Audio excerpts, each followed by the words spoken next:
I'm going to do a push notification. I want everybody needs to get on this show because we're going to be showing footage from Alabama where they tested the ES&S machines and the public got in there and used this paper, ran off on copy machines, and guess what, Brandon? They went right through. So I just sent those in to Logan. I got confidential copies, and we're going to show them. And then also, everybody, we're going to have on a demonstration of canvassing.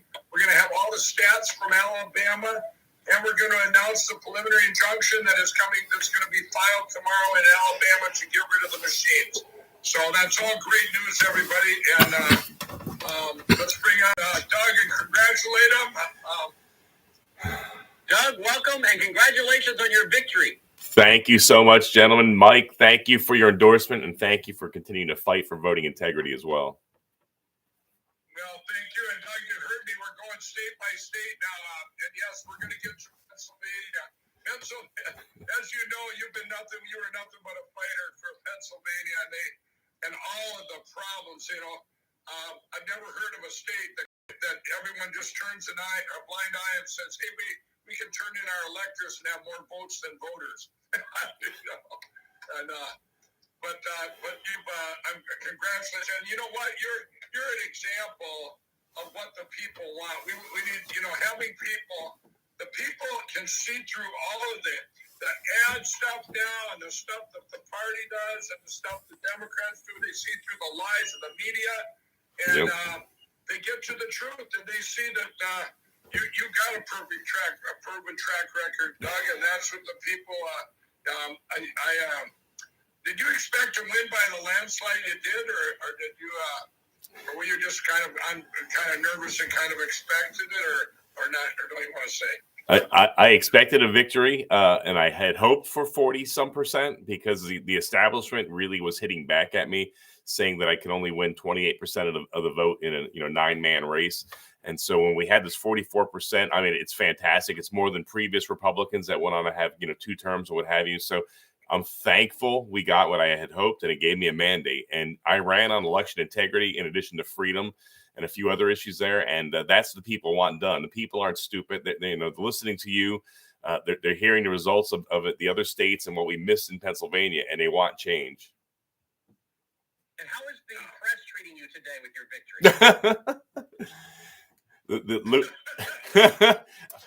Just as well as they treat Mike. Well, I noticed you were a headline. Hey, speaking of the press, I know that Cheryl's watching right now.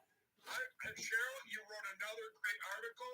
You are the journalist of the year, and I mean that. You are so awesome. I can't give you too much praise, or your bosses might get upset. But I did a great article again. She's being a journalist, Brandon and Doug.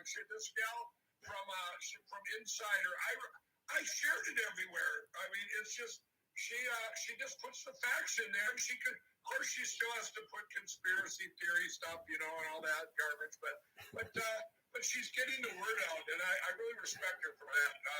If all journalists started doing that, we would get to the truth a lot faster, and we would also get our country back in order a lot faster. And I think that's what you're going to see. You're going to see a lot of. Of course, they didn't. What do you think of that, Doug?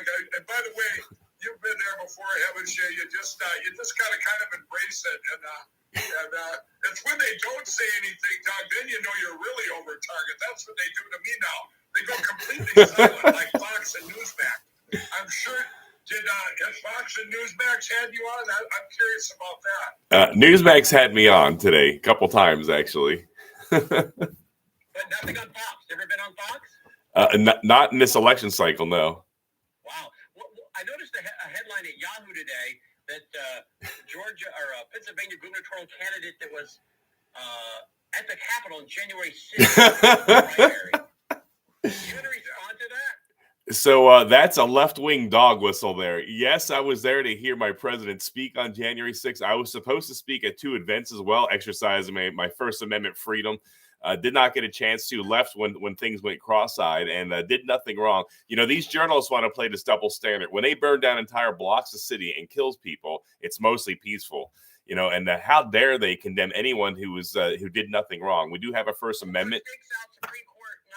Supreme Court justices' homes against federal law. Yes. I mean, they're doing nothing, and yet that is a clear violation of the federal law. Yes. They have their pictures, they have the video, and it's being encouraged by people from the White House and other agencies. And it's that exact double standard that I stand against. And they think they're going to get me to shut up by bullying me, by threatening me, by intimidating me. I'm not going anywhere. I'm in this race. I did not need to run for governor. I could have rode off into the sunset as a retired Army colonel. Could not do it. And they're not going to chase me off. They tried to last year. Yes. You brought that up, and I want to make sure our audience understood that. I was going to say it before you did. I want the audience to understand. He retired as a full colonel. Okay? Yeah. He retired as a full colonel. So absolutely, you could have rode off into the sunset with a great career behind you, but you didn't. Yeah. So congratulations. Maybe before we let you go, because Mike's got a packed night with news coming out of Alabama, tell us maybe 2 or 3 major points that you're going to be running on in the primary now, and in the general, and what is your strategy for the general election, or is it just going to be the same thing you did with the primary? I've already transitioned to the general election, and I've ended my bus tour in 2 Democrat cities, in fact, last week, in Erie and, of course, Pittsburgh had a great, huge turnout. My issues are pretty simple. Freedom, election integrity, and returning power back to the people. Additionally, opening up our energy resources. We're going to go from number 3 in energy production in Pennsylvania to number 1 in our nation here under Mastriano. We're going to unleash the potential, open up the wells, open up the fracking, and we're going to drive prices down and also take money away from Vladimir Putin. So it's all good. It's all good. Mike? Well, I'll tell you, man, Doug, I'm going to be right there with you campaigning. I can't wait this summer and this fall. And because I know one of the things we are bringing to Pennsylvania, everybody, that's like you're going to hear about the Alabama injunction tonight, where we're going to try to get to all 50 states. We just had a group from Oklahoma reach out to us and a group from Arkansas, I believe. So there's groups that are actually taking our template and doing it themselves in these states. So we've got to get rid of these machine companies and get down to the paper ballots and get all those laws changed. Hey, Doug, I'll ask you one thing that I don't know about Pennsylvania. All the stuff that they put in illegally by the Secretary of State in the election of the 2020 election, is that stuff in this midterm election? Is there anything they've done?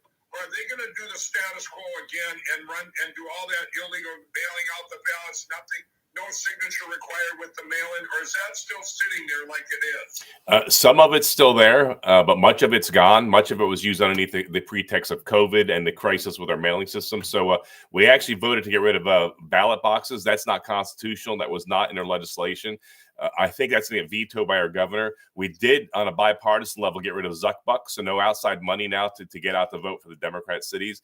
The curing of ballots is still happening. Sadly, that's a felony where they make corrections on Democrat ballots.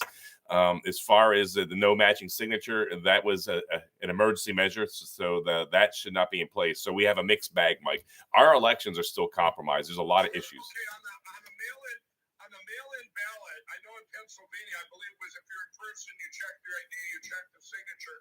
But the mail-in ballots, there was no signature check. Are you telling me that would be back the way it was before, where you would have to validate the signature, or is that, how is that one sitting? It's back to where you need to have a signature. That was a temporary measure put in place just for the 2020 election. Very mysterious. Just so they could steal the election from Donald Trump. Yep. Okay. Exactly. All right. Well, thanks, Doug. I'll tell you, I'm looking forward to. I love Pennsylvania, and I'm so proud to have endorsed you. And you're just gonna be the best governor that state's ever seen in history. Thank you, Mike. Thank you for stepping out and leading the way and being a consistent, determined, and fearless voice. I appreciate you. Congratulations, Doug. Thank you, gentlemen. The website there is on the website right there. Doug, the number 4gov.com. Doug4gov.com. Congratulations. Excellent. All right. You got a lot going on tonight, Mike. Okay, I think that's it for tonight. I probably should have turned down some of the interviews today. I mean, I felt like one of them was pretty incoherent. I literally crawled out of bed. I mean, it was anyway. Thank you guys. I actually killed the live for this myself. It was lagging out. I had this device going, and on the other device I was doing the live stream, and it was lagging out. So when I shut that off, I no longer lag. So it's not on Facebook on that one. Thank you guys. Keep us in prayer. Thank you.